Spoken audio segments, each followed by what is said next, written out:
Oh. Good afternoon, all of you.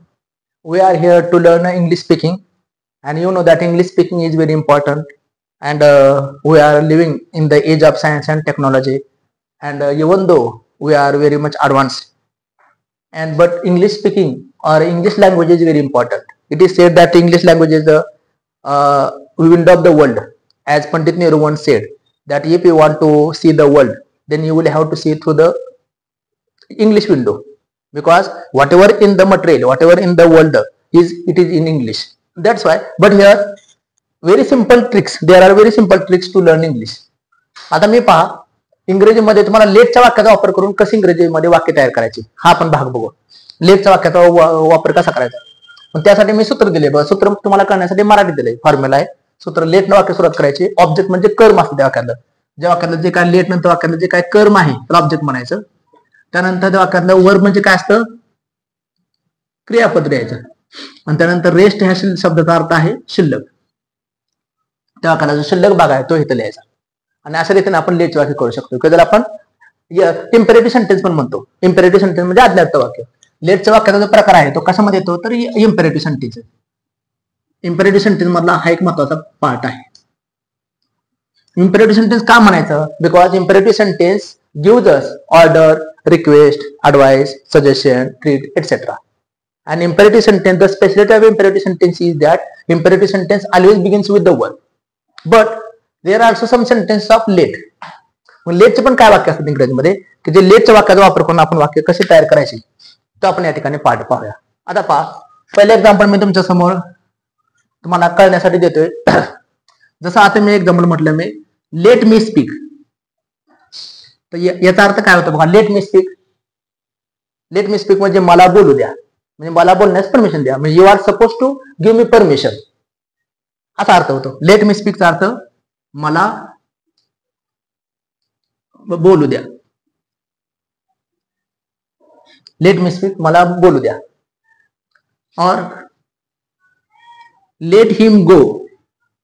Late him go to market. याचा अर्थ काय झाला. Let him go to market. Let him go to market म्हणजे त्याला मार्केटला किंवा बाजारला जाऊ द्या. त्याला मार्केटला किंवा बाजारला जाऊ द्या. त्याला बाजारला जाऊ द्या. त्याला बाजारला जाऊ द्या असा शब्द आहे. सुन बाय बसून घ्या की बसा. Let him go to market. तर असं पण एखादं वाक्य असू शकतं बघा. Let us attend the meeting.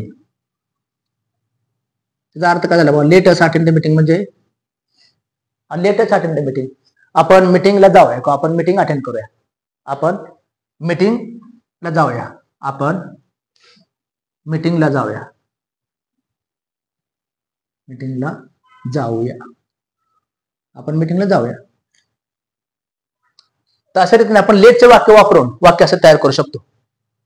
अशा रीतीने आपण लेटचे वाक्य तयार करू शकतो. तर असं एखाद्या सेंटेन्स लेट हर असं म्हणा आपण. Let her read a paper. Let her read a paper. Let म्हणजे तिला पेपर वाचू द्या. तिला पेपर वाचू द्या म्हणजे आपण ह्याचा अर्थ काय करतो, एखाद्याला परमिशन देण्यासाठी या वाक्याचा वापर करतो. म्हणजे तिला पेपर वाचायला परमिशन द्या किंवा तिला पेपर वाचू द्या. तर अशा रीतीने आपण असे वाक्य लेटचा वापर करून अशा प्रकारचे आपण वाक्य तयार करू शकतो. आता मी तुम्हाला काय उदाहरण देतो तुम्ही ते सोडू शकताय. आता मी जर तुम्हाला काय असे वाक्य दिले तर तुम्ही ते वाक्य असे सोडू शकता का पहा. बघ आता मी तुम्हाला काय एक्झाम्पल देतो. एक्झाम्पल तुमचे लिहून झाले. आता हे सूत्र तुमच्या समोर आहे. या सूत्राचा वापर करून हे सूत्राचा वापर करून तुम्ही अशा प्रकारचे वाक्य तयार करू शकता. आता पुढचे वाक्य तुम्ही सोडवण्याचा प्रयत्न करा. पुढचे एक्झाम्पल असे तुम्ही काय करा सोडवा का पहा.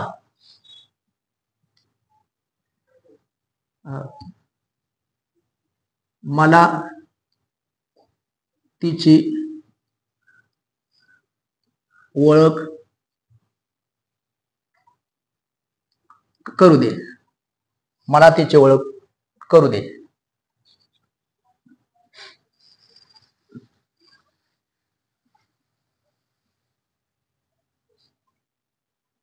किंवा त्याला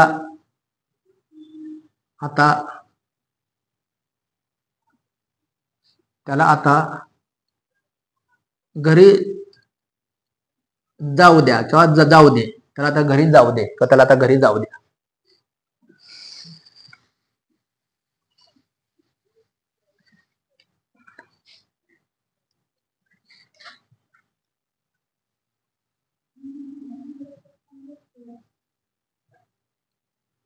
किंवा असा आहे का,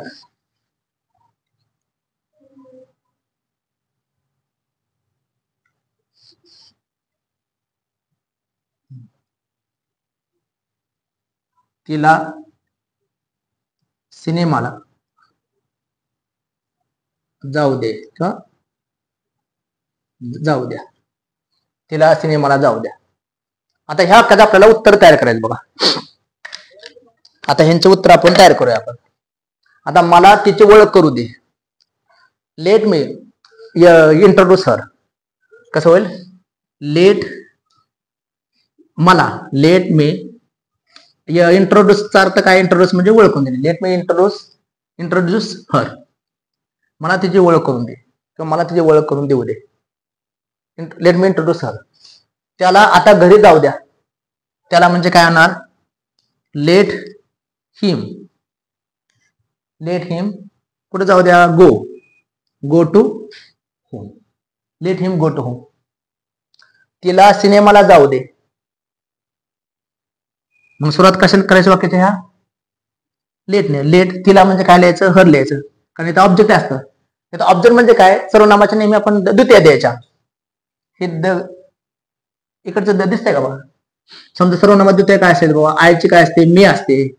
वीची अस असते. यूची यूच असते. हिची हिम असेल. शीची हर असेल. इटची इट असेल आणि देची देम असेल. ह्या सर्वनामाचे द्वितीय किंवा एखाद्या व्यक्तीचं नाव येतं. आता let her go to cinema. तर विद्यार्थी मित्रांनो, हा इंग्लिश स्पीकिंग मधला एक छोटासा व्हिडिओ होता की तुम्हाला इंग्लिश स्पीकिंग करण्यासाठी छोट्या छोट्या वाक्याचा उपयोग व्हावा. एक छोटंसं स्ट्रक्चर होतं हे मी तुम्हाला समजून सांगण्याचा प्रयत्न केला. मला वाटतं हा भाग तुम्हाला सगळ्यांना समजला असेल. थँक्यू.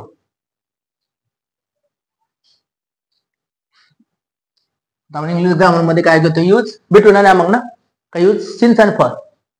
इंग्लिश ग्रामर मध्ये काय घेतो आपण इथं? यूज दिसते का? Use since and for. एकदम सोपा भाग आहे, पण परीक्षेला नेहमी प्रश्न असतो. ग्रामर मधला पार्ट आहे यूज सिन्स फॉर. हा, सिन्स फॉर. थांब, अजून मी तुला सांगतो. चालू नाही केलं? हा, अरे थांब चालू केलं. बरं, हे कट करा.